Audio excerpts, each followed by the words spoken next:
Namaste and Abhinandan. With this new year, Waves webinar series entering into the year 2025 with its top 12. And before moving ahead, let's have a Waves Kulgeet first.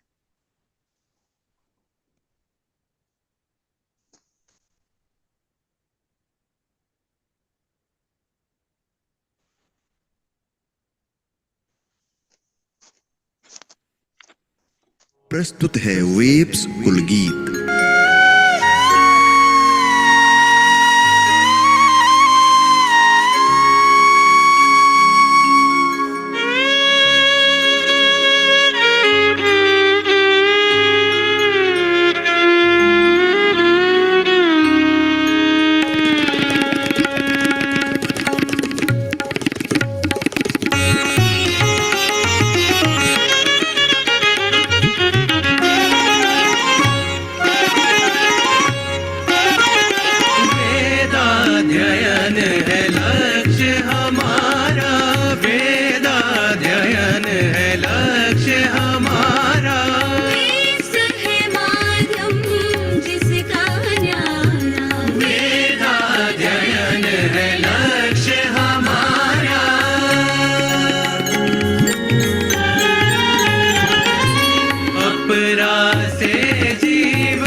अक्षर ज्ञान अपरा से जीवन निखार कर परा से पाए अक्षर ज्ञान। सत्यम शिवम सुंदरम के हम सिद्ध कर पाए सब वरदान। यही परम उद्देश्य हमारा, वेदाध्ययन है लक्ष्य हमारा।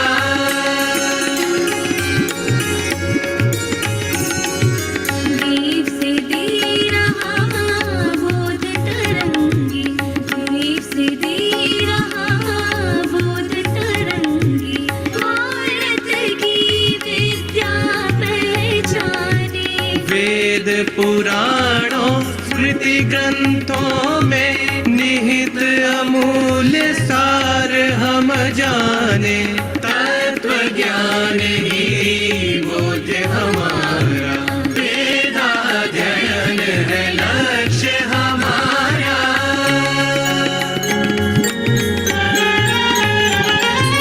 दशकों से है वेव्स दे रहा अवसर चर्चा का, चिंतन का। दशकों से है वेव से दे रहा अवसर चर्चा का, चिंतन का। एक मंच पर सबको लाना ध्येय रहा हर सम्मेलन का।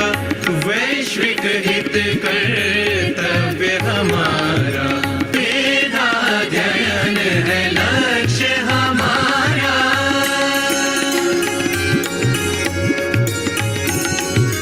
हितं भरा प्रज्ञा से उतरूं, हितं भरा प्रज्ञा से उतरूं।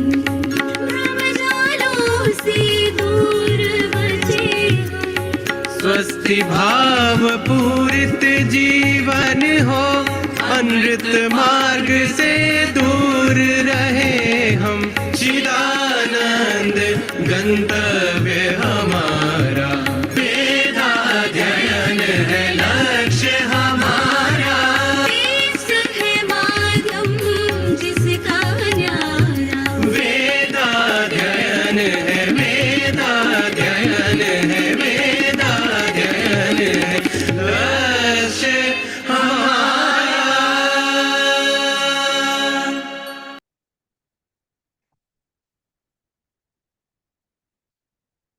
We just had a glimpse of waves all through the years since its inception, and now it's time for now we have entered in the year 2025, and we are having this waves webinar series since 2024, and this is a joint initiative by World Association for Vedic Studies USA and also known as Waves International, along with Wider Association for Vedic Studies, that is WAVES India. And these both WAVES are multidisciplinary academic organizations renowned for providing scholarly forums to facilitate productive discussion and research on Vedic traditions. This WAVES webinar series explores Vedic knowledge through the various scholars and researchers and their thought provoking writings. On that note, on behalf of WAVES, I, Dr. Aparna Dheer, Secretary WAVES India, welcome everyone attending with our eminent guest of today's program. Today's webinar focuses on the theme Continuing Discussion Towards a New Takshila. And that's likely to be a very interesting presentation. And that actually tells us about how would we define and build a new Takshila, Visva Vidyalaya and Sarva Sala, and for that, for what purpose? What is the need for that? And ideas picked from ancient history are used to support hypotheses to focus on opportunities in Indian higher education and advancement. So to know more on this topic, let's invite our learned speaker of today's talk, Dr. Narayanan M. Komerath ji. He is a retired professor of aerospace engineering. He has won the J. Lennon Atwood Award from the American Society for Engineering Education and the American Institute of Aeronautics and Astronautics. He also served as NASA Institute of Advanced Concepts. He is a co-author of a book on Sanatan Dharma and developer of advanced cross-disciplinary concepts, now residing in India. He chairs the US-based Taksha Institute's Alliance for Space Economy and the Smart Village Initiative. So this is just a brief introduction about him. So with this introduction, we welcome Dr. Komerath ji for his talk. And before we have his talk, I request all the participants and audience present here to who wish to ask any of the question or even want to give any comment on the talk, they can use the chat option because we want that the questions should be brief and very crisp so that topic and it should be related to the topic only, and speaker will pick the questions he wants to answer. So with this note, I request Dr. Komerath ji. Namaste. Let me start sharing screen.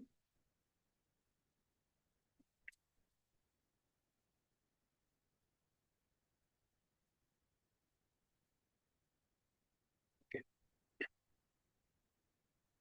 So namaste again. Thanks to WAVES for the opportunity to present the first webinar of 2025.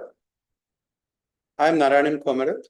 Let me first acknowledge my co-author, Padmavati Komerath, on the WAVES 2024 paper from which this webinar is expanded. That was only a 10-minute presentation. Here, I hope we can go a little bit further with that experience. So we are trying to conceptualize a new Takshasila Vidyalaya, considering why, what, and how. So I'm going to do something unusual for other people, not for me.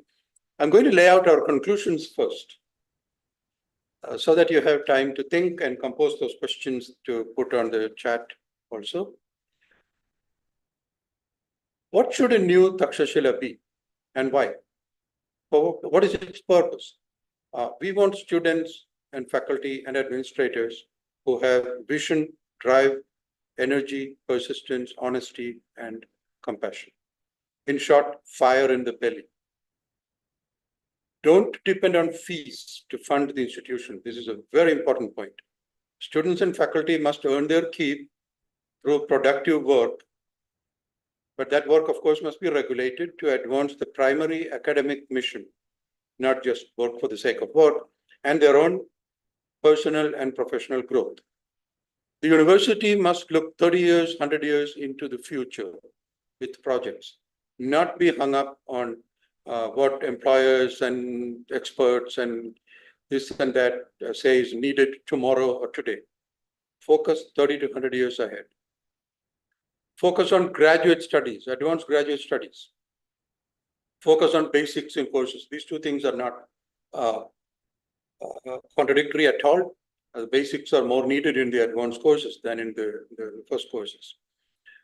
Do real assignments in the courses, not make believe, make people solve real problems. funding must come from external projects for design and integrative scholarship, which is very difficult in the traditional university system, which is always focused on discovery research only. So discovery research is important, but these things must be funded. These are lessons from Takshasila, as we see. The focal point for cross-disciplinary interaction and education is the study of Bharatiya Itihasa. A very important point. And this must include engineers, product developers, mathematicians, marketing experts, social scientists, medical people, computer scientists, and anyone else that I have omitted. And we will see why also. So I'm going to leave these conclusions up there so you can be looking at them while I introduce the webinar. So namaste again. Indian education is a highly emotional and controversial subject for most of us. Having benefited immensely from the generosity of the Indian taxpayer, you know, those 1% or 2% that pay taxes, they are the ones who funded our education. While India was very poor, and having seen the vast opportunities for improvement. Opportunity for improvement is a polite term that was used in the total quality management movement. And you know what it means. So this webinar is dedicated to the memory of Dr. Adarsh Deepak. He was a pioneer of Ganam, which preceded Waves, and Waves itself. Born in the real Takshasila, but forced to flee to Delhi as a teenager during the partition. His brother and he made a career in the USA. They built the organization that is called Science Technology Corporation. It's a very well-known, well-regarded, I should say, US federal government contractor. Keeps winning awards for quality from NASA. And they are still very much operating. So it was his dream, though, to build a new Takshasila, Vidyalaya, and a Sarva Sala. And he pursued this through the non-profit cross-disciplinary institute that bears the name Taksha Institute in Hampton, Virginia. So when he learned that we were going to come back to India, he inspired us to pursue that dream in India. He said, why don't you set up? I said, I can't go and set up a university without knowing what I'm doing. So while India evolves rapidly, we can lay out a path to realization. So still leaving the conclusions up there, let me give you a little bit of my background on Waves. Back in 2006, I was asked to participate in the Waves conference. We won't go into the why of that, but I had to present something which was related to my career. And so we presented a paper on how micro renewable energy systems would be the appropriate course for India to choose towards energy independence. So this was based on the technology of extraterrestrial in situ resource utilization. That means, how are you going to collect fuel on Mars? How are you going to actually extract oxygen on the moon, live on the planet or on the moon, Titan, and things like that. So very, very far out stuff. But question was, why can't we, if you can build these devices on the moon, why can you not do that in your backyard and give people energy so they have energy independence? This, of course, at that time went completely against textbook economics. The textbooks always dictate that you should build the biggest power plant that you can borrow money to do, and borrow the most money to do that. Build a huge gigawatt nuclear plants and thermal electric generation plants and hydroelectric plants. Those will take decades to come up. And during that time, not a watt of electricity will come out. Children will have to keep studying by candlelight or whatever. Mothers will have to cook in smoky wood stoves and lose their eyesight and get lung disease. So we said, no, this is not the way for India. Look at micro renewable energy systems. So we went and presented this paper and said, people will probably drive us out saying, what has this got to do with the weather? You're ignorant. No, they welcomed us. It was a truly inspiring experience. And it really inspired so much work from me afterwards. But now let's look back 19 years later. If you look back at India, what we presented then as an outrageous notion is now practiced all over India. Look at all the rooftop solar photovoltaic systems. Look at the backyard biogas generators. Look at all the different things that are coming up. So I'm going to take credit for that. It is my policy to take full credit for anything which I predicted is a good idea and that somebody else did. So this shows three things. The first is the immense potential and relevance of waves as a true exponent of the Vedam, the most pan-disciplinary knowledge base. The second is that in today's India, massive positive change can occur in a very short time. Don't make the Your mistake. slides are not, sorry to interrupt, sir, but slides are not moving. No, that's okay. It's deliberate. I want people to see my Okay. conclusion. And Sorry then, sorry. while I'm talking about other things. Thank you. Yes, I'll move the slides in a moment. So the second is that in today, massive change can occur in India very fast. And the third is that with the lessons of Sanatana Dharma, Bharat can actually lead the global south for positive change. So this is why we need that university. Waves is the organization to lead this change. And I make it a point to present any outrageous notions here because it is an auspicious beginning. With that context, let's move on. So yes, I'm going to move fast through these slides now that you know what I'm talking about. Some features. Takshasila was at the junction of trade routes, a very important point that is missed in most of the history textbooks. It was not the center of civilization. The industry was not done there. It was done all over. It was a junction of trade routes of a massive, massive civilization. Okay. And today, Bharat is really at the hub of the Eastern Hemisphere, as it was then. And it is also the best site, incidentally, for launching to low Earth orbit and beyond. Technology was integrated into Takshasila work. Students entered at the age of 16 to 25, and you say, oh, that's like today. Not quite. They came usually after a basic education and probably the equivalent of a first degree. But the point is, life expectancy at that time was average of 33, not 60. So these were lifelong scholars, and they had learned fast and worked fast. Their faculty were not employees, but practitioners with direct student interaction.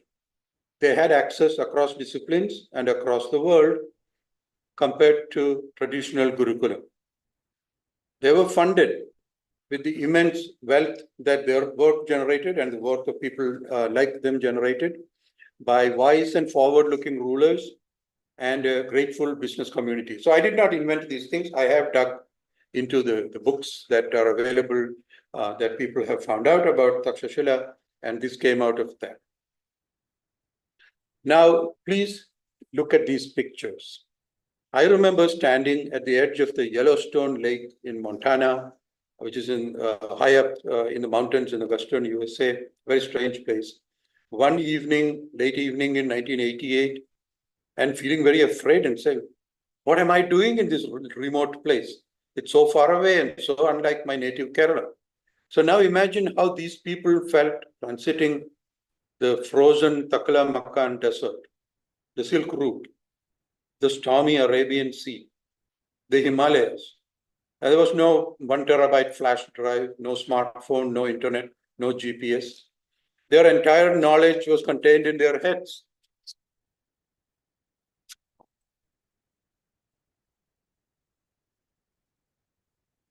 And it was packaged for accurate retrieval anytime during their lives. That was the point. How could they ensure accuracy? Because the knowledge was set to music, mathematical precision of music. How brilliant is that? And also, how long did it take to develop this from experience? That's the part that people often miss. So now here's what I mean about life expectancy. It was no more than about 33 years. These are data from different places. And during that time that we are talking about, it was somewhere around 30, 33. Now, can you imagine planning beyond the horizon journeys? I think that is what is shown here with stellar navigation.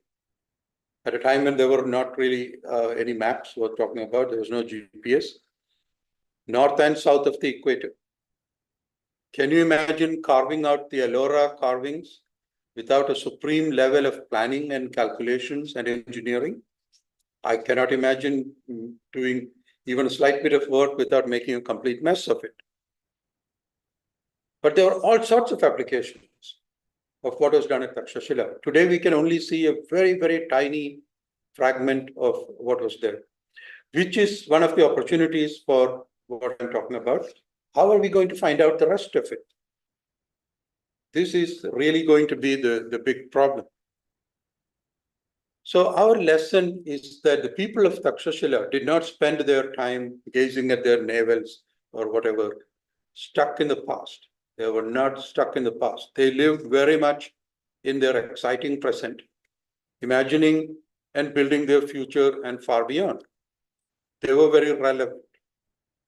So let us also look beyond the heaps of ruins and spending all our time giving all the press to the fools who destroyed it and say, oh, so many people were killed.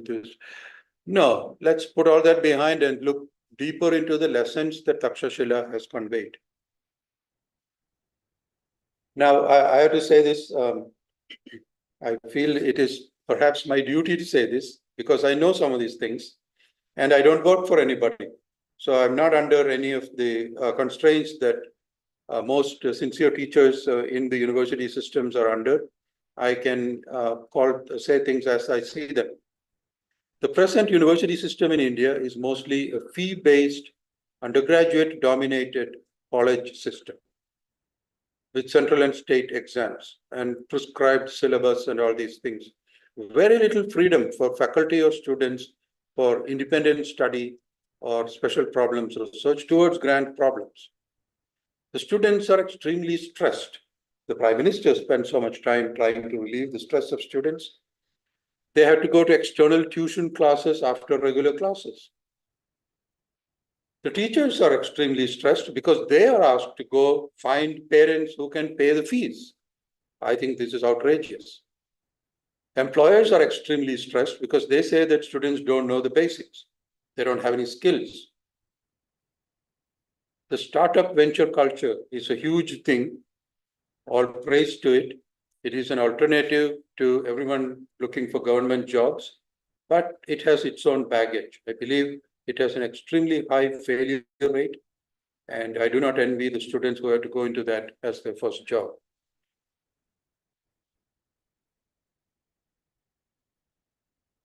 I want to mention one more thing.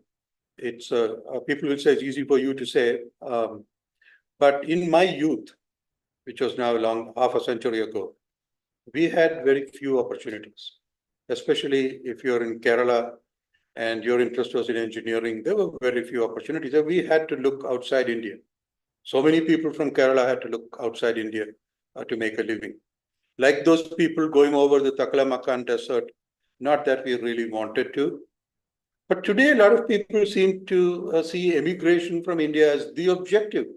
Probably this is 180 degrees out of phase. But to use an analogy with the reality, the opportunities are really coming up in India. So let's look at some modern questions. I want to point out something interesting. Every university runs after the rankings, right? You want to be high in the rankings. The global rankings are dominated by universities in the West. And a lot of those are based on criteria, which of course suits people in the West. The US News and World Report college rankings, which I am very, very familiar with because I spent decades under that system, they measure the number of dollars spent, not what good was done with those dollars. And that's not good when $1 is 85 rupees. But recently, rankings have come out based on the Sustainable Development Goals of the United Nations. There are 17 SDGs, which are, in my view, it is the same as if you're a Malayali, your tradition is the time when Maveli ruled the land. And there is a song describing that situation. It never says people were incredibly rich. It describes the Sustainable Development Goals of the United Nations. Indian universities are doing extremely well there because the SDGs consider the number of people who benefit.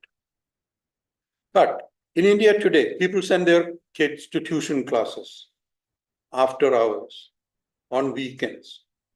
I see these children. And if there is one objective that I have in this webinar, my axe to grind, I hope to liberate those poor kids and hope they have a childhood like I had. Okay. And I'm going to quote some very good school teachers on this. Kids seem to come to regular classes only to catch up on their sleep and socialize. You have to wonder about this. If my best students had to go to tuition classes to learn what I was paid to teach them, I would not have been paid. So, but I understand the pressures, but we can't just sit back and say, oh, that's a system. I think the brick and mortar buildings with the grand fountain at the front and the nice lawn and garden, these are becoming less relevant. I had to tell you that I converted all my notes in incredible number of equations, mathematics, all these things, but I converted everything to the internet, not by taking PDFs of PowerPoint, but by actually typing in every character in HTML into the internet pages. And we did this back in 1996 through 98. There are difficulties. Human instructors are still quite relevant, but online learning is here. It is going to stay. It is going to grow wherever it is efficient. Learning will be distributed. It won't matter where you are learning from. Even back in the late 90s, my students in aerodynamic classes used to pick up a computer program that was posted on the internet at University of Sydney. I was very happy that they could do that. Nothing wrong with it. Content delivery, as in the classroom, is already getting separated from content generation, as in writing textbooks and putting YouTube videos on the internet. Think about that for just a moment. Where else do you see this? You see this in motion pictures. The people who act in the motion pictures are not the ones who wrote the story. They're not the ones who made anything about it. The people who made the story are sitting in some corner and getting paid a few paise, and the content deliverers are getting paid the big bucks. I don't like that, but you have to look at these kind of things. They are coming. One very interesting development. India has a National Education Plan, NEP, and it mandates something called vertically integrated projects starting in grade 6. Grade 6. But have these been adopted, started, understood? What are the college equivalents? I've been asking this question, and the answers that I have got so far are not encouraging. They're usually like, oh, we are waiting for somebody else to do it, and then we can imitate it. Or senior administrators ask a national what and vertically what. So this is not encouraging. You know the legend of the Veda. Ganesha was asked to write only as fast as he understood. And this, in fact, is the massive opportunity in higher education. I'm going to tell you this from my experience. The best student in any class, getting 100 out of 100 on every test. And let me interrupt myself there. The people who get 100 out of 100 on every test are wasting their time in the class. I started boosting the maximum that a student could get to 120, and too many people were hitting 120. Eventually, I boosted it to 150, humanly impossible. A few people got the 150. So they were completely wasting their time if the highest that they could get is 100. So don't put upper limits on your students. They're going to be far better than you can ever be. And that is good. That is success for a teacher. But even those students will grasp maybe 20% of what is really to be learned. Okay, now forget about the students like me. They would gather only 10% the first time or the second time they take the course. They have no experience. Many of them are not mature. The ancients understood this. They injected the essence of the knowledge base into young minds, gave them the tools to repeat it accurately all along their journey through life, so that the meanings would become clear in due course. So don't sneer at the system of rote memorization. The reason I can do calculations, even if I can't find my calculator, is because I memorized the multiplication tables. I know what 2 times 2 is. Let's not talk anymore beyond that, but at least I know that. So our concept now, what are we talking about? Our concept is to have a core where all disciplines meet. I don't mean the cafeteria or the hostel common room or the school bus or the open air theater or all our precious resources. The common purpose of this is to understand our own history and culture better. And I want to add, with empathy for our people, our ancestors. What do I mean by that? Look at all the history books. They're written by the predators, the people who went around killing the people who were peaceful and doing good stuff. All this conqueror, he killed tens of thousands of people, or there's another mass murderer. Oh, this big conqueror. I don't want our children to learn history from the point of view of these predators. They never had any empathy for the people who like us. So I want the history to be learned from the point of view of people who consider these as our ancestors. And so that's what I mean. Beyond that, we imagine an innovation center. And what is different about that? All universities are having that. Mandated to pursue the grand challenges. University-wide projects that go on for a long time, decades. Takshasila had projects that went on for hundreds of years. Think about that. So don't be bullied by the need to train for tomorrow's sweatshop from some so-called industry. Let them wait their turn.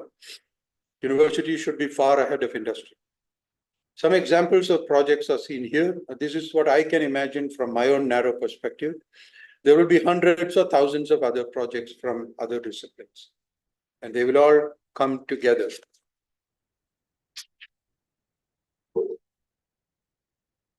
So let's talk for a moment about what I mean by pursuing our history. Today, people talk about the accelerating pace of innovation, the global connections, all these buzzwords. But can you use those to go backwards and start asking, trying to understand, when was a given technology really born? What connections existed? This is a mathematics problem. It brings in every technology, everything you can find out about marketing, psychology, and every other discipline, to really think back and say, by common sense, what do you think would have happened? How long did this take to do this? So I tried to apply this, and I'll show you in just a moment. Where does mathematics come into it? Mathematics can tie together the best that you can get out of all the other disciplines. That is real mathematics. I'll try to give you a couple of examples, and I try to apply them actually. One is from combustion chemistry. This is one of the few things that I have actually taken classes on. The other is from a summer course that I took during the COVID lockdown on deep learning and AI, artificial intelligence. That's all I know about that whole area. So in chemical kinetics, people try to understand why a chemical reaction occurs, especially in a flame, very, very fast. And they have laid out the conditions as follows. There has to be a collision between two molecules. And that collision has to occur with a certain speed or above a certain speed, otherwise nothing will happen. It has to occur from in a given range of orientations. And after you've done calculating from all those things, you find that there is still a huge unknown factor. And this they attribute to just chance. So this is similar to how products came to be adopted and sold. Adoption of an innovation requires many people. They have to communicate, they have to agree, they must have a dire enough need, and somebody must be willing to pay. Then some magic has to occur before they actually open their wallets and buy something. I think this whole thing is described as customer discovery in the venture capital world. And they try to tell people that you have to really understand if your customers, because otherwise you'll go broke in 2 years, like 93% of funded venture capital startup companies, according to the US National Science Foundation. So what I just described is the Arrhenius model that explains combustion reactions. And you can modify that with a delay to account for bureaucracy and all these kind of things. And you can come up with that. I tried doing this for these two examples. One is the Bactrian cup, a famous artifact. And the other is the Aranmula Kannadi, the Aranmula mirror, which was the breakthrough that enabled customers to actually see how pretty they looked when they wore the jewelry that they were being sold. Okay. Imagine what a breakthrough that was.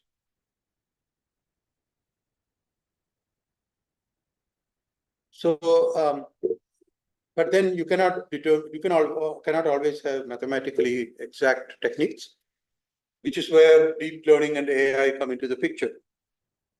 The best that you may get might be the most probable course that this technology developed through, out of a vast number of possibilities, and artificial intelligence computers will crash through all their computation and give you an answer. Today, they just tell you to believe what they say, but tomorrow we can also ask them, with the help of all those experts I cited, we can ask them, why is this the best way? Now, I want to make something very clear. I don't think the Indian students of today are bad. Far from it. I think they're as good as they ever were, and they're getting better and better at a rapid pace. So recently, I had an opportunity to go to a school exhibition. I was the ribbon cutter there. That was my skill. And I was just totally stunned by what I saw there. I was greeted by an extraterrestrial, but other than that, I cannot show the faces of all these smiling people because they're too young. I had to get permission from their parents before I did that. Only their outstanding teacher I can show. These students, I was stunned by their enthusiasm and the knowledge that these students showed. Let me give you a small example.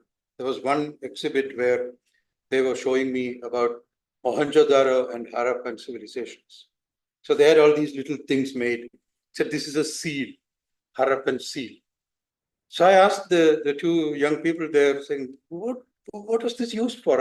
I've seen these pictures in my textbooks 50 something years ago, and I never understood what these seals are for. Can you eat them? Are they like, animal biscuits that you can buy? I never understood it. And they said, well, I don't know. They've not been taught that in the school. They still don't teach it after 55 years. But the young lady standing next to that, who had nothing to do with this, chimed in because her parents had taught her this. And she said, oh, those are trademarks used for trading. What a fantastic thing. People are actually curious and they are learning about our own civilization. So these students are curious, they're articulate, they're independent, they're superbly prepared. And all credit for that goes to that teacher who is very self-effacing, but the teachers are truly stunning. But the trouble is the university system doing its share? Is it doing its job, picking up these students and challenging them to rise to their true worldwide potential? or is it forcing them to go outside India to look for that? The next slide, of course, I could go on for hours on this slide. This relates to something that I've spent 30 years really studying, but I'm going to just leave it up here for you to read. The strategy that I articulate here will at once integrate the best of the tuition world, not fight them, bring them in, and the startup venture world while advancing on the research frontiers. See, if you just go to startups without doing research, you're in America, they call it eating your seed corn. You don't have anything to sow seeds next year. So you can't afford to slack off on the basic research that will generate the startups of tomorrow. But you don't have to do that. All of this will greatly enhance the depth and breadth of comprehension and the relevance of education while serving society far better. So now here I'm going to compare the typical fee-based model with a research-based model. There is no free lunch. In my childhood, there was a Malayali song that compared the singer to a railway engine, which in those days used to work on burning coal with a big fire. So that tells you how old I am. But it basically said, Vandi, Vandi, Ninne Pole. Like you, railway engine, I too have fire in my stomach.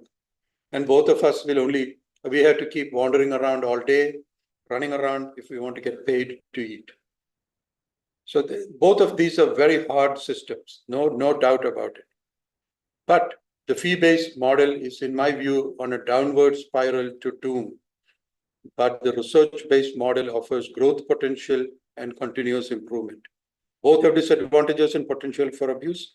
Those must be monitored, they must be headed off, or if they occur, they have to be promptly corrected.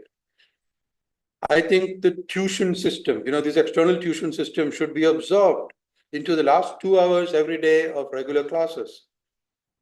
Bring in those expert instructors. They will demand a lot of money. Pay them market rates. It will do wonders for the whole system, and it will leave kids to play during the evening hours, which is when they actually use their brains. So I say here that faculty salaries must come 50% from externally sponsored institutional projects, not consulting. I do not mean cut salaries. What I'm saying is that this is the way to multiply faculty salaries in India by a factor of at least 2, probably 4, maybe 10. The good teachers deserve it. That has to be there to come up to global competitiveness. So here again are my conclusions. We are proposing a research-led model to generate knowledge, both for its basic value and for wealth generation. There's nothing wrong with wealth generation. Emphasis will be on graduate students who are able to contribute, with selected undergraduates who are inspired by the graduate students. Obviously, all universities cannot go to this at the very beginning, and they're not going to be set up to do this. How can you get good graduate students if you don't have many undergraduates? So now I have one more slide here. Let me ask you to consider, and please be kind and open-minded. You saw these conclusions at the start of the presentation. Did that help? Did it give a little bit of context? I hope. This is what I call iterative learning, learning through many iterations. I'm sure there are many other terms to describe this. It works extremely well in learning aerodynamics, where you get people to actually use aerodynamics to do design long before they are taught the theory behind it. And then they learn the theory and they're able to do this. So if it works in aerodynamics, which is not an easy subject, and it works in many others, and I showed this back in 1994 and published it, so why not in other courses? Yes, it works. This is one of many ideas to improve that comprehension by at least 1 order of magnitude. So you ask, how does the student who already know 20% improve by order of magnitude? Well, they may learn twice what our syllabus today asks them to learn.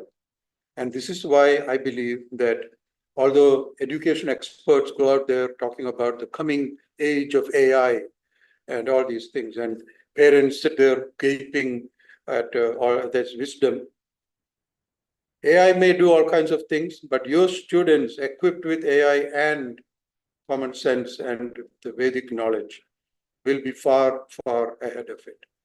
This is our dream for Takshasila. Thank you and namaste again.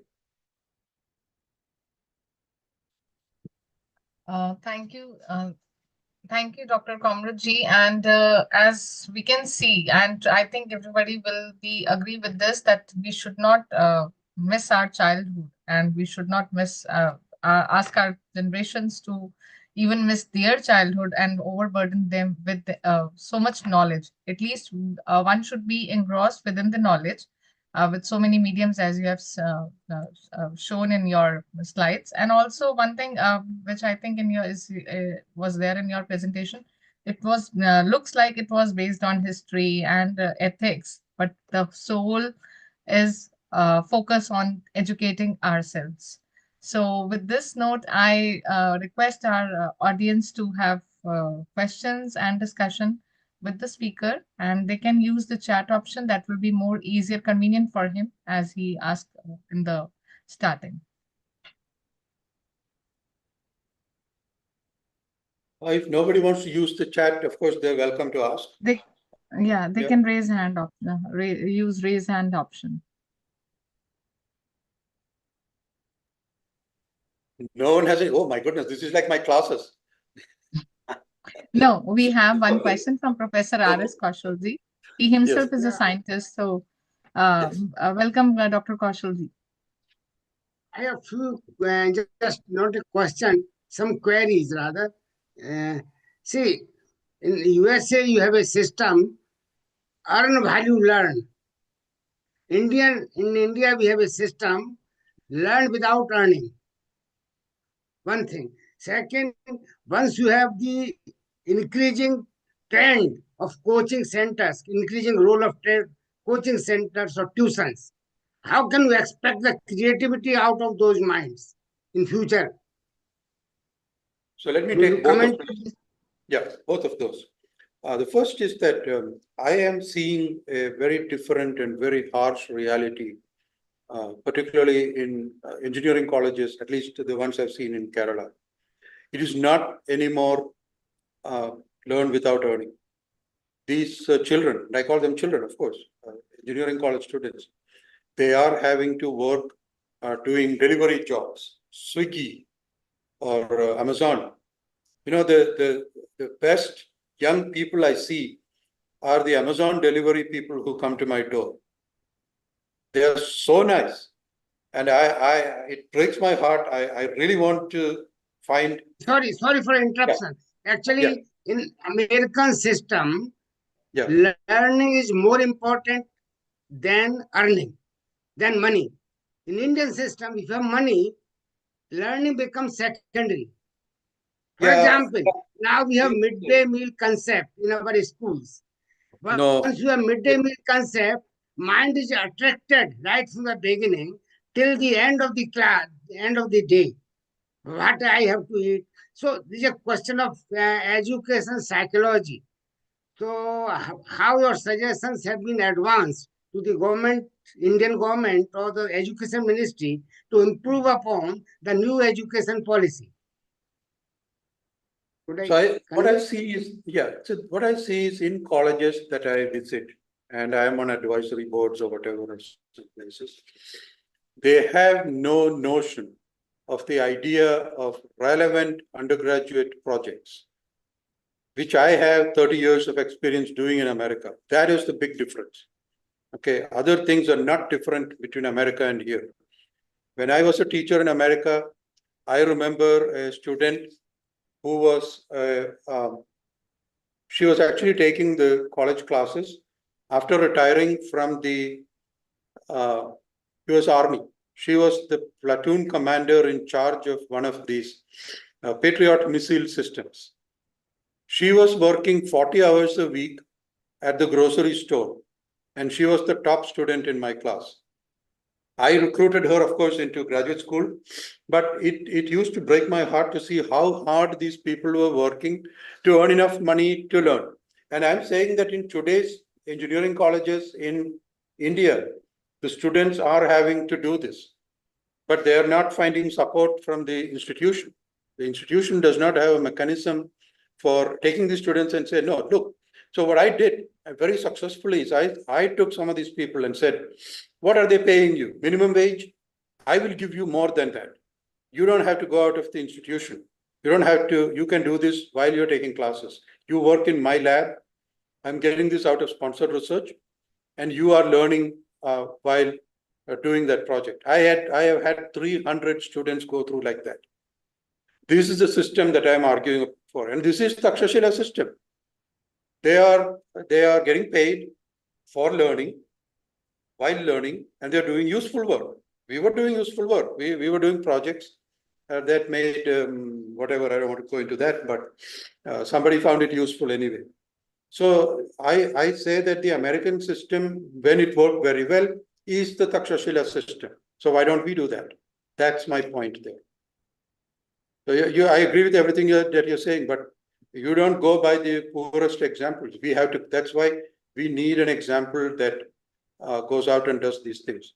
Now about the coaching center. So my strategy, I told you, bring those coaching centers into the institution. Yeah. Don't fight them. Okay, don't fight them. Bring them into. They are doing something very good. They're teaching rote memorization, and they're doing it very well. So while the university is going by whatever American or British notions of experiential learning, this and that, and coddling students, and saying, oh, you don't have to really learn anything. You don't have to memorize this. You don't have to do this. The coaching centers are saying, you memorize this or you get out of here. They're very harsh. That is a good system. The good parts of that should be adopted. Not only that, of course, but I'm saying that can be integrated into the university system successfully. So that's my point. Thank you. You asked exactly the right question. Thank you, Professor Kaushalji. And now we have another question from, I invite Vaidya Sangeeta Sharma ji. And she is joining from Iowa, Maharishi University of Oh, yes. International. Yes. Sangeeta ji. Sir, Namaste. namaste, sir. I cannot start my video. I'm in middle of some work. It was very inspiring to hear from you. And yes, I totally agree because I've seen a change. My son, till his 8th grade, we were in India. And we landed here when he was in 9th grade.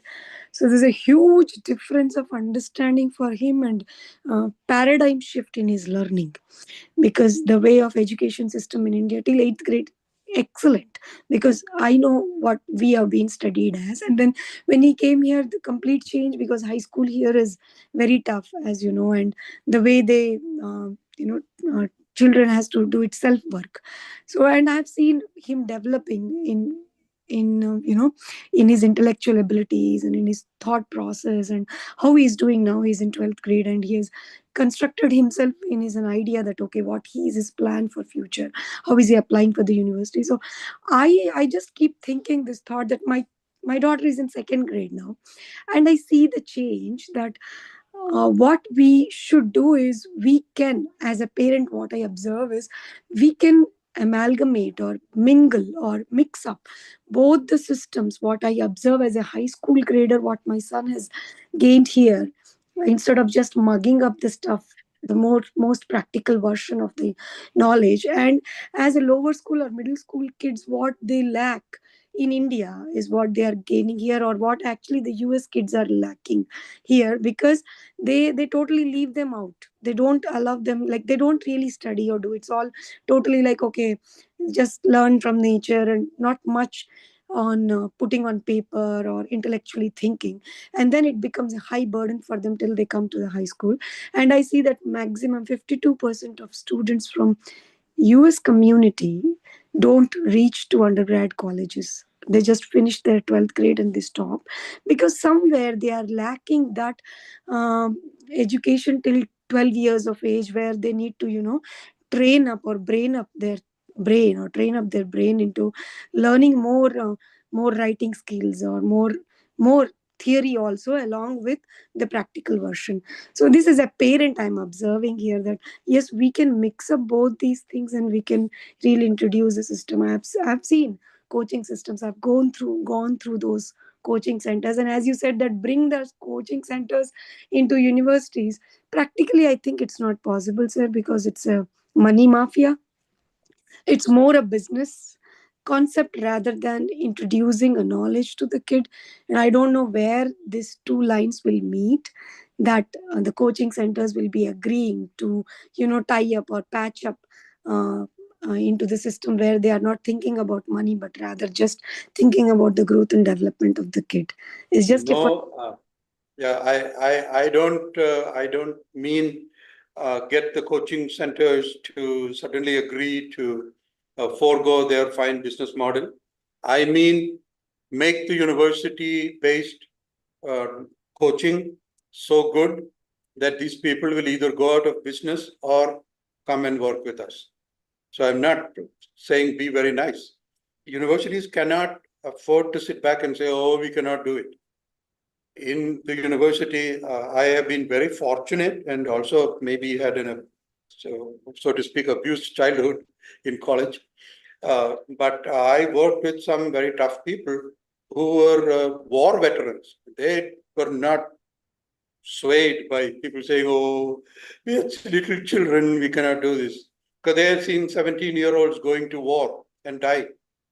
I used to tell my students, people your age are asked to fly fighter planes. What's your problem? And that's increasingly in even American universities, that is not happening. They are becoming more like Indian universities, the worst of Indian universities.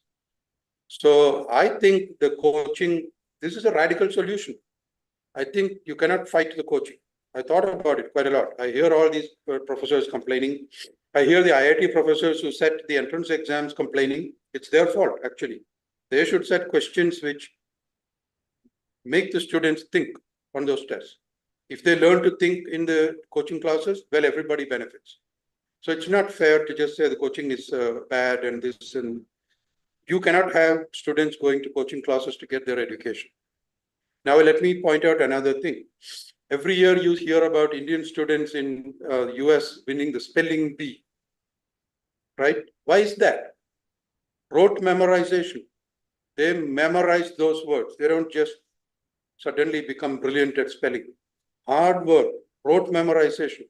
Why do they know mathematics? Rote memorization. So you go to the colleges and schools and they say, oh, no, you don't want rote memory. Oh, you want this and that. That's all nonsense. Okay, there is a role for rote memorization, and this is what the Vedas taught. So again, I'm saying that going back to the basic message of the Vedam actually brings you an excellent education system. Very modern, postmodern. Yes, I totally agree, and that's what I'm seeing. That my daughter, who is in second grade, I see, because I have to educate her at home, because yes, learning I was also educated at home. My mother said, I don't care what they say in school, you are going to learn the multiplication tables, and that's it. That's saying that we should really mix up both the practical aspect and the memorization aspect together, so that we can really get a great model for the upcoming education system. Thank you, sir. Thank you, Sangeeta ji. Now, can we have another question? Yes. Professor Kaushal ji wants to ask again. Yes. Yeah, if then no other question, then I can ask one more question if you allow. Please. Yes, please. See, what was the relevance of Arrhenius theory of chemical reaction? You wrote down that mathematical formula, yes, right. rate equation.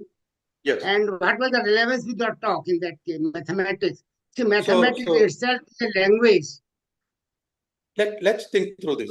So you say, suppose, I have this, I think this is the remote control for an Atomberg floor standing fan. Okay, that company is actually an IIT Bombay venture capital spin-off. I was very pleased to see that. I bought all their fans and they work very well. Okay, excellent example of Indian, it's very, very modern. So I asked, okay, this was discovered, let's say, in the year 2022. So I ask, when was the technology for this actually invented? Mhm. Okay. So it says it's a BLDC motor. What is a BLDC motor? When was that invented? Today I can trace back a little bit and I say, how long did it take to do that? So likewise, if you start going backwards, so, everybody can go forwards and say, oh, things are happening so fast today and tomorrow it'll be even faster because you'll have faster internet, faster this, faster that, and you'll have this, all this ecosystem and all these things. So use the same thing and extrapolate backwards. I see. Okay. So it's a kind of analogy. Analogy or similarity you are So I'm extending. saying, okay, Yeah. so how are we going to do this Chemical mathematically? reaction. Yeah. Right. And, I'm saying that we can make mathematical models for this, which will not be exact, but we can model many of the phenomena. No, for your What they do. information, Yeah. yeah, you see, modern trend is changing in all the soft disciplines. Mathematics is entering now in social science. Economics is already there, dominating the much more mathematics than the physics itself. Right. And Yeah. econophysics, so many other disciplines are entering.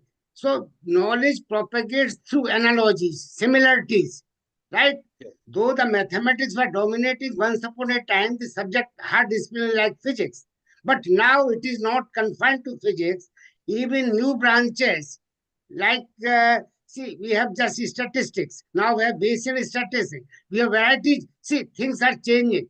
Particularly, in my opinion, as and when you introduce the concept of living being, conventional theories fail.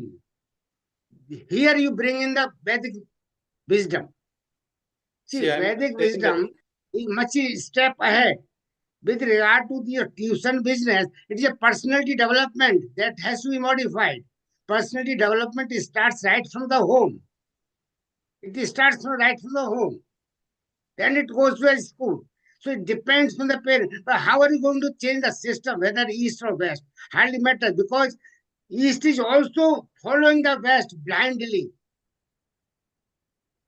you If you cannot can, see if the you research can culture. identify, pinpoint or suggestion to government of India, they can introduce a new curriculum, the new education policy.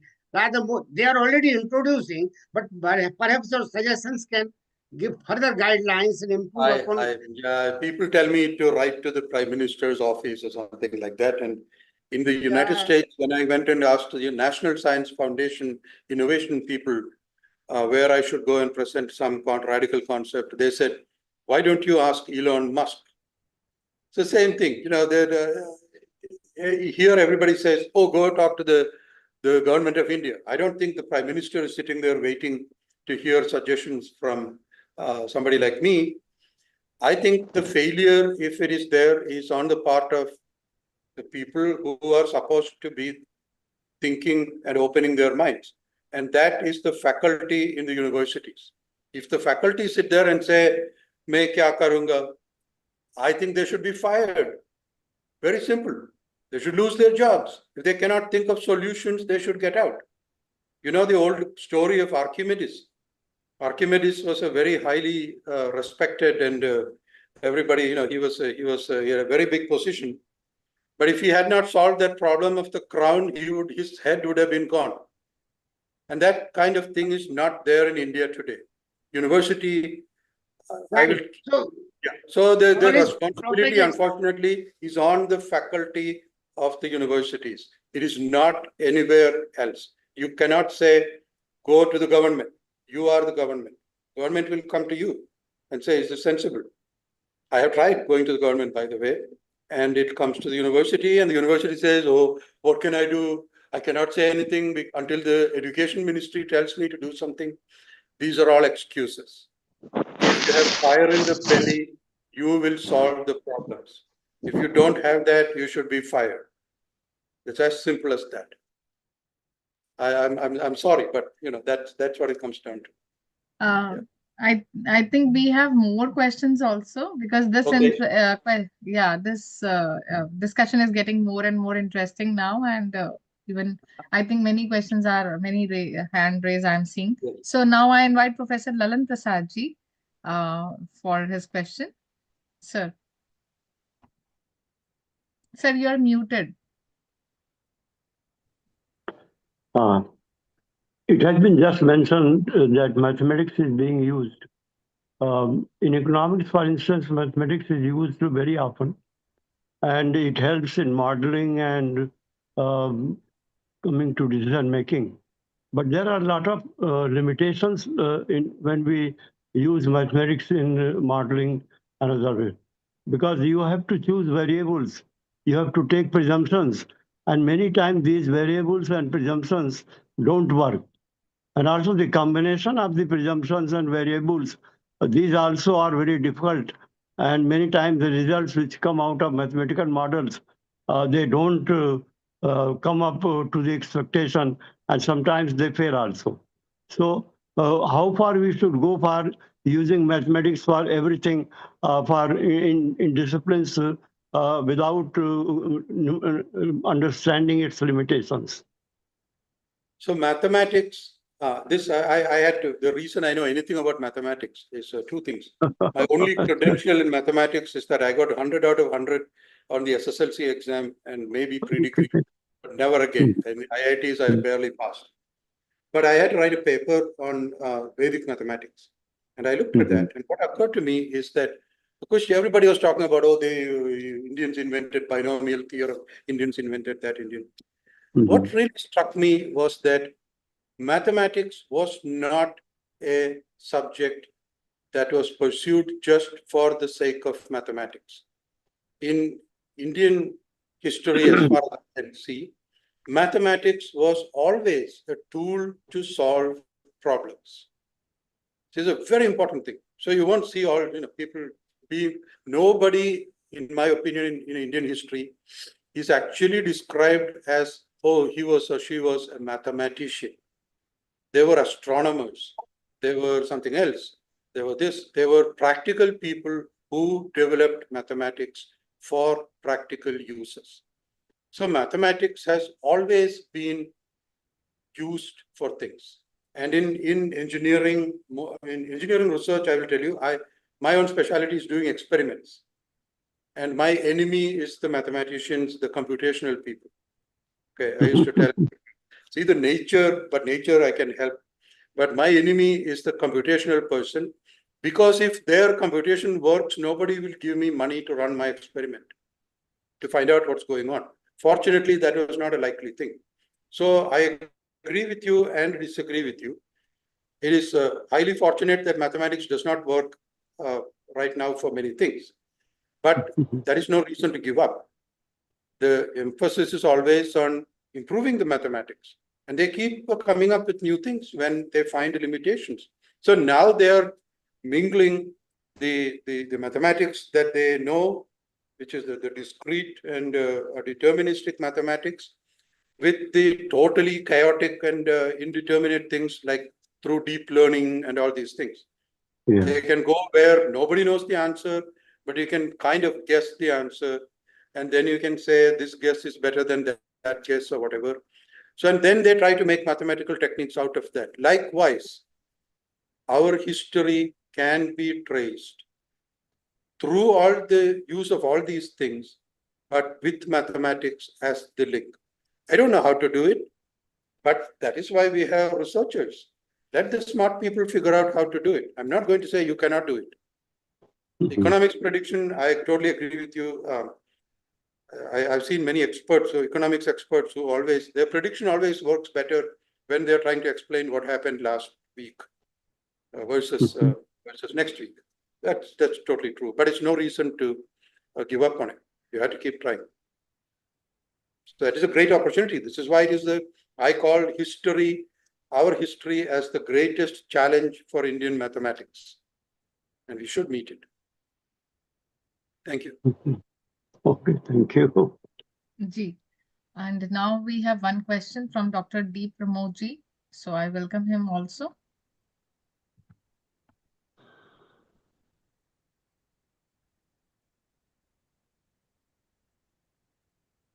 D. Pramod ji, you have written in chat box. Kindly, yes, please. Namaste. I think he's muted. You are muted, sir. You are muted.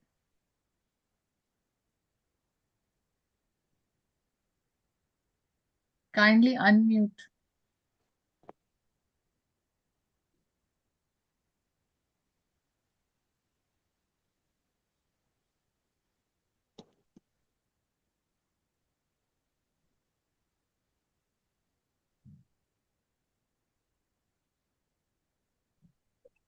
And now it's fine, sir. Again, it got muted. Okay. Yes, fine. Yeah, I can hear you. Please go Yeah, ahead. you can switch on, I guess. Oh, once you switch on the your camera, then you got muted.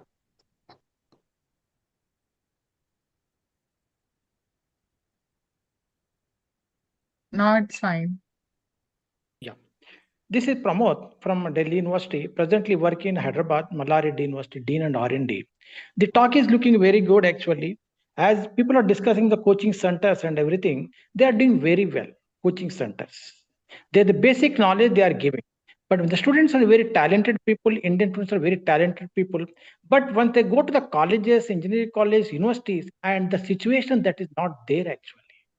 And in the universities and the colleges, the basic courses are dying, like a physics, chemistry, mathematics. Nobody's taking out. People are going for math, engineering. The flux is going for engineering side. What will happen to the basic courses? That is the one thing we have to focus it. And wherever you go to the lectures and everything, we must focus it. The management people are only commercial. All of private colleges to come, private universities come. They are focusing only for the commercial point of view, engineering. And once if they go there, the basic explanations also decreasing, sir, day by day. And PDF notes have come, and people are not analyzing properly. If it continues, the research in the future may decrease also. They have a good talents, but they're not motivated proper direction. Experiments are decreasing by day by day. Look, models are coming. People do not know resistance box and capacitance boxes. Switch the plug and output and input and output. If it continues, the basic things are changing, sir, and people are not understanding. These are what we people must go to the colleges, some to talk to the management or vice chancellor and deans. They should change the system. Plus, and the research facilities also increasing day by day. Lot of startups have come, and students are doing very well, but they need some modification should be there. So this is what I am observing for the discussion, sir. So I understand exactly what you're saying there. I think I have seen that, but this is the problem. We do not have the luxury of sitting back and saying things are not working. Our children's future is getting destroyed. We cannot afford to do that. It is our responsibility to change things. So how can we change? That's what we've been trying to look here. As Aparna ji said, my talk may say Takshasila, but my point is that Takshasila was extremely modern, and so should we be modern, not sit there thinking about the old stuff. What is the solution here? You talk about several things. One is decline in interest in basic degrees, basic subjects, for example. Yeah. It's not just math and physics. Mechanical engineering does not have students. I've seen so many mechanical engineering departments getting closed down because there are not enough students. Pathetic condition in India. Even I realized. So that is why I am saying it has to be, okay, forget about this tuition fees-based system, go to the research-based system. And I had, as I said, I was quite fortunate that I spent my entire career first in a very university. Eventually, is now the department is ranked #1 in the world, but that's because they got rid of me. But they always had a culture of solving problems. That is what distinguished our department and our university even. Let me give you a little bit of background. I spent my career at the Georgia Institute of Technology. It is not Georgia Tech University. It's Georgia Institute of Technology, like IIT's Indian Institute of Technology. It started its life as the North Avenue Trade School, like an ITI, after the American Civil War. It was started because there were no jobs in that place. Okay? The whole place was burned down by the the Yankee army, and people had no jobs, they were starving. They could either go and join the Ku Klux Klan or some violent organizations, or they could go work in the cotton fields. There was nothing else. So they created the institution to create jobs, like a Takshasila. They created the institution to be totally practical. The initial employers were all US Army Corps of Engineers. The graduates went to build bridges in South America and do all these things. You can imagine they were hired by today's Adani enterprises. They went all over the world building things. It was always about problem solving. You learned math and physics, not to learn math and physics, but to solve problems. You learned engineering, not to learn engineering, but to solve problems. It was a problem that always came in. And when it is military problems, the difference between success and failure is difference between life and death for thousands of people. This is why I'm saying the universities, at least not all universities, but the successful university that can lead the world, should focus on the grand problems that we really need to solve. Not the problem that somebody gives a student saying, go and find flow around a cylinder. That's in my field, they call the Journal of Fluid Mechanics, Journal of Fluid Flow Around Cylinders, because they keep doing that. You have to solve practical problems. And now, the university systems have evolved in such a way that people who actually solve problems are sneered at. They say, oh, that's all applied work. I only do basic problems. That is nonsense. It's not appropriate for basics come from the applications. The real basics come from the applications. Let me give you one small example. Once I got a graduate application from Indian Institute of Technology in Bombay. And he's in my field, and he said, I'm working on the roll modeling of a 55-degree swept delta wing. So I said, oh, really? 55-degree, is that the sweep angle of the light combat aircraft which India is developing? It's a highly secret and all these things, but I'm so glad. He had no idea. You know why they were doing 55-degree delta wing? Because there was a project in American Wright-Patterson Air Force Base that was doing 55-degree delta wing. You see, they had no intention, no interest in solving real problems. That is the difficulty. And IIT Bombay is an excellent institution. They do very good work. The situation is far worse in other places. So here's what I'm saying. Research must lead the institution, and the research should not be just for the sake of research. It should be for solving really difficult problems which no one knows how to solve. Yes, Yeah. yes. And then I think all of these things can be done. See, I'll tell you another thing. I used to feel very badly for many of the students who came to Georgia Tech. It was a tough place. And it took a lot of students from our state. And in the state of Georgia, except for the city of Atlanta, it was all rural areas. Well, a couple of other cities, but they used to say, take Atlanta out of Georgia and you get Mississippi. These rural students had a totally different background than the students who came up in urban Atlanta. The urban Atlanta parents were very, very modern. They were all in high-tech companies. Those students came from excellent high schools. They were superbly prepared. But we also had these kids coming from the other places. And they were so lost. I used to feel very badly for them. But you see, I used to bring in those students into the labs. I never asked them what their grade point average was. As long as they were allowed to sign up in the institution, that was all right. I never asked them what their grade point average was until a few semesters had gone by. Because once they found out why they were doing things, they learned the mathematics, they learned the physics, they learned the chemistry. They could understand what being done. Curiosity should come from them. This is the way to do things. And I started doing this from literally, so that's the other thing. Many of my colleagues said, oh, my research is too sophisticated. I can't take undergraduates. Oh my goodness, we would have PhD candidates only. Nonsense. It's the good professor's job to break down the problem so that first year student coming in first day can participate in their group. And I used to do that. People used to come from high school first day. I said, I want to join your group. I heard my roommate said whatever, and but I don't know anything. I have not taken any courses. And I said, very good. That's exactly what I want. Because you have excellent skills. You know how to plan for a party. So you can help us arrange the lab. And 3 weeks later, they were running the lab. So this is why I'm saying go to a research-based institutional strategy. Undergraduates should do research. They should do relevant things.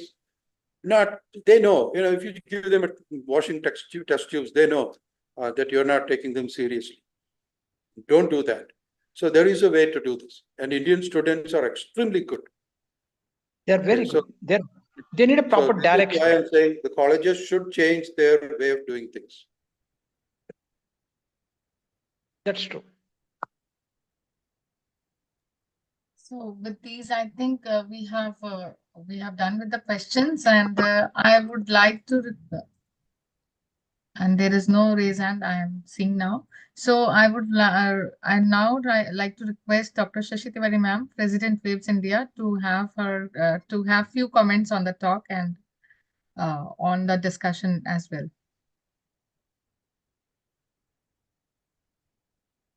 Oh, you're Ma'am, muted. you are muted.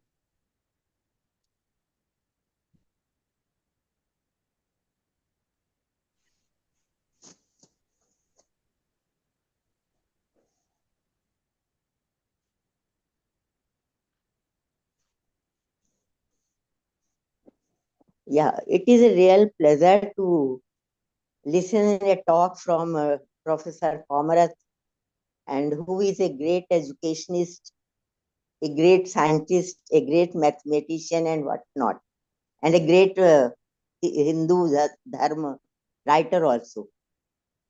So you can imagine how people are attracted towards your talk, and they are asking questions. And we are not very much understanding each and everything. I may say so, because our subject is some different from science background. But even then, because talk was based on ancient system also, education. So it was quite interesting. And in the last, you yourself asked a question, why Takshasila model is not followed in India, and America is following that. Why it is not followed here? So this answer should come from your side, I think so.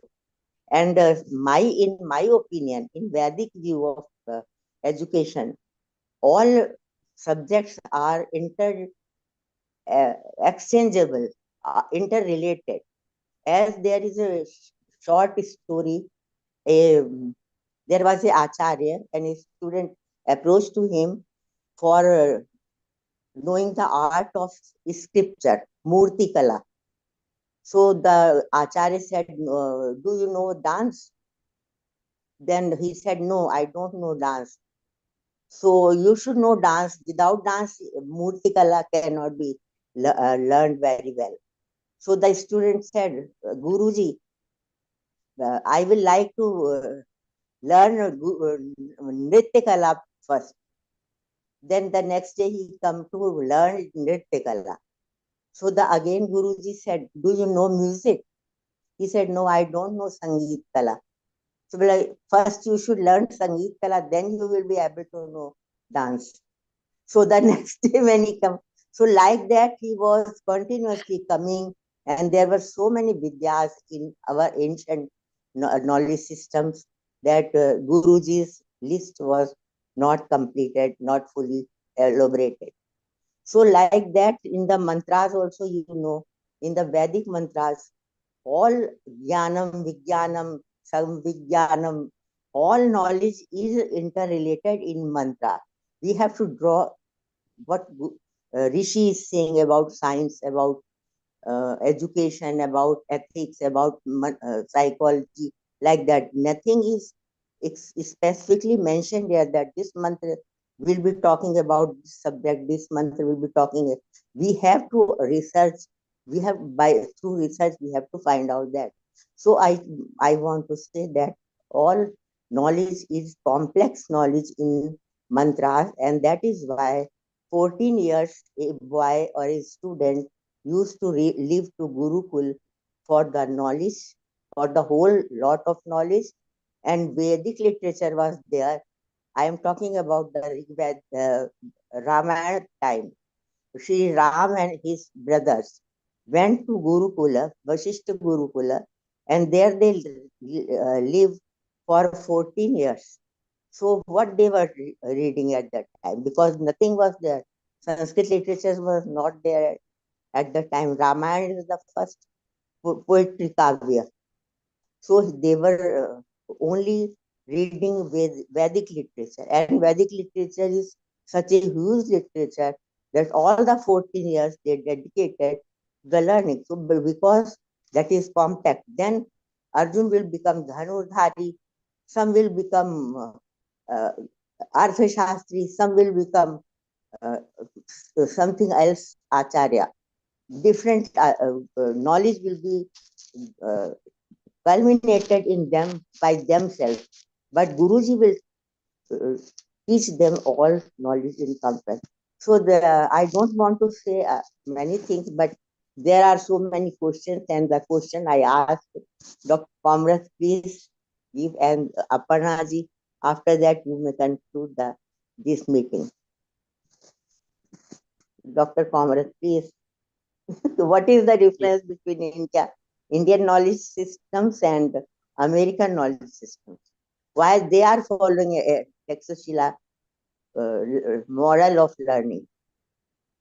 So I do say that the Takshasila, whatever Takshasila was doing, as far as we can make out, is not different from what was done, I should say, in the best of the American education system. Because they did whatever was common sense, whatever was the right thing to do at that time. And that is the way to look at it. They did, Americans, of course, do rote learning. There is no other way to learn many complex subjects, at least the first time you're doing it. They train very hard, and all the American system is based on following standard operating procedure, SOP. Everybody must, there is an SOP for everything, like a mantra for everything. And you have to follow the SOP. Otherwise, you are held to have done something false. So it was a system that was forced by circumstances, and it was a system that was adopted to solve problems and generate wealth and just do what made sense. So it was always a sensible system. I'll differentiate, maybe because I'm ignorant, from some of the practices in England and Europe. See, there the education systems are very much older, unfortunately, like India. And I don't mean the Takshasila old, but a couple of 100 years or 200 years old. A lot of bad things have crept into the system. The education system has become more dominated by, seniority and this and that. Oh, only one professor in one university. American system is not like that. It was always just, if you don't, if the cow doesn't produce milk, you go and kill it. That's the kind of American system. If the professor cannot generate research, kick them out. Okay. Or actually make them administrators, which is worse. So it's a system that was driven by necessity. That's what I should say. I'll say something which I hope don't take it badly. But remember, once I was the chair for the Waves conference. And, my mandate was bring in aerospace system of peer review into the Waves conference. So don't blame only me for it. I was asked to do that. So I said, how am I going to do this? I had to have abstracts that are peer reviewed and the papers had to be peer reviewed. Who's going to do the reviewing? So we had a very simple system. We said, if you submit an abstract, you are agreeing to review 3 abstracts. Because your abstract has to be reviewed by 3 people. And the only way that is going to happen is if you review 3 abstracts. that was very interesting. Some people said, oh, I'm too busy. And I said, well, forget it. Then your abstract is gone. I don't care if you're fellow of the Waves or board member of Waves. This is a rule. So no apologies for that. But the interesting comment I got was this. Many young people said, sir, you are asking us to review the paper submitted by a senior person. And I said, so what's wrong with that? You're not the only person reviewing it. It's going to be reviewed by other people. But it's like, oh my goodness, how can I review the work of a senior person? These things are all evils, I tell you. You cannot have these kind of things in a good system. Of course, the reviewers must be good and competent. But the way to do that is to tell the young people, look, it's your job to do it. You learn how to do it right. And you better do it right. So we have to give people responsibility. That is the other feature of the American system. First week that I was a graduate student, that is the first time my professor, who was a very senior person, had taken a student who did not have a master's degree. So I was considered a baby and a curiosity by all the other people. And he gave me a project to do. And I went and spent all my time in the library. And I found a method and I said, oh my goodness, I don't understand any of this, but I'll bring it and maybe he'll be pleased. So I gave him the paper. He said, do it, go do it. And I said, what? Me do this? But that was a system. They didn't care whether you're junior or senior. You just had to do your job. I think that there's nothing wrong with that. That's the way things should be in India also. So that is the speciality of the American system, and it was the Takshasila system. Today, I think it's also going more to what I call the Kerala system. Unfortunately. Thank you. So today, what we have understood, I think the vision of the speaker, that is for the Takshila, and the discussion gives us the comparative knowledge about information about the Indian knowledge system and the American knowledge system, and how they are different and how they are doing good in good or bad in their own respective areas. And one thing, as Professor Komerath ji just mentioned, that Americans make you more responsible, and responsible nature should be must to perceive to go further.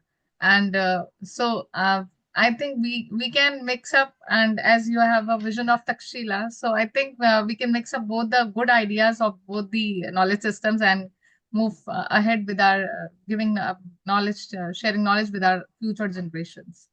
So thank you very much, Professor Komerath ji, for giving your valuable time and comments here. I'm sorry, a talk here, and many of us really liked it. And this talk was going live on. In fact, it is going live on our Waves YouTube channel, and I'm sure you will get the link also. And also, I'm sure more and more participants will audience will view it and may have sometime may have any question also. So they may may join you in your vision of Takshila. And this gathering was, though we may say that the gathering participants were less, but all of them were learned scholars with us from the Waves fraternity, and we have Dr. Shri Y.K. Vadva ji, a senior member of Waves India, and Professor R.S. Kaushal ji, Professor Lalan Prasad ji, Dr. Arun Kumar Upadhyay ji, Dr. Umesh Kumar ji, and then Dr. Mausami Chatterjee and Sangeeta Sharma, Vedya Sangeeta Sharma ji from US. She has joined, and other participants as well. Dr. D. Pramoji, now I am not seeing him. So many others are there which may join and in between. So thank you everyone for joining us today for this talk. And now now we will have our next talk on Monday of first week of February. So we will meet then. Till then, we have one Mangal Kamna now. Sarve bhavantu sukhinah, sarve santu niramaya, sarve bhadrani pashyantu, ma kaschat bhag bhavet. Om Shanti, Shanti, Shanti. Om. Thank you, everyone.